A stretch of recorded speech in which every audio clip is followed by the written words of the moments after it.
జనవరి 17 కొరకు సిహెచ్ఎస్ పర్జన్ గారు సిద్ధపరిచిన ధ్యానం నేను చదువుతున్నాను, వినండి. నిర్గమకాండం 3వ అధ్యాయం 12వ వచనం. నిశ్చయముగా నేను నీకు తోడైయుందునని ఆయన అనెను. ప్రభువు ఒక ప్రత్యేకమైన పనిమీద మోషేను పంపాడు కనుక అతనిని ఒంటరిగా విడిచిపెట్టడు. ప్రపంచంలోనే అతిశక్తివంతుడైన రాజు వద్దకు మోషే వెళ్ళాలి. అయితే మోషే ఒక ఒంటరి హెబ్రీయుడు. అటువంటి మోషే ఆ గొప్ప రాజును కలుసుకోవటమంటే ఎంత అపాయం, ఎంత బలం కావాలి! ఇలాంటి పరిస్థితిలో ప్రభువు మోషేను ఒంటరిగా ఎలా పంపిస్తాడు? బలహీనుడైన మోషే ఫరో రాజుకు, ఐగుప్తు సైన్యానికి సరితూగగలడా?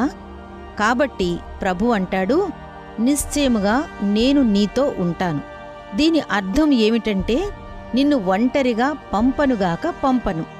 నా వ్యక్తిగత జీవితంలో కూడా ఇదే మాట వర్తిస్తుంది. దేవుడు నాకు ఏర్పాటు చేసిన పనిలో నేను వెళ్ళేటప్పుడు కేవలం ఆయన శక్తి మీద ఆధారపడి, ఆయన మహిమ కోసం మాత్రమే నేను ముందుకు సాగేటప్పుడు ప్రభువు నాతో ఖచ్చితంగా ఉంటాడు. ఆయనే నన్ను పంపిస్తున్నాడు అన్న మాటలో ఆయనే నన్ను ఆదుకుంటాడు అనే భావన ఇమిడి ఉంది. ఇది నాకు చాలదా? నాకింకేమి కావాలి? దేవదూతలు, సెరూపులు నాతో ఉన్నా నేను ఓడిపోయే అవకాశం ఉంది. అయితే దేవుడే నాతో ఉంటే నాకు అపజయమే లేదు. ఆయన వాగ్దానానికి సరిపడే ప్రవర్తన నాకుండాలి అని జాగ్రత్త పడటం మాత్రం నాకు అవసరం.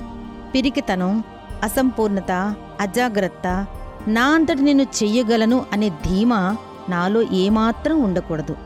దేవుడు నాతో ఉన్నాడు అంటే నేనెంత సత్ప్రవర్తన కలిగి ఉండాలి?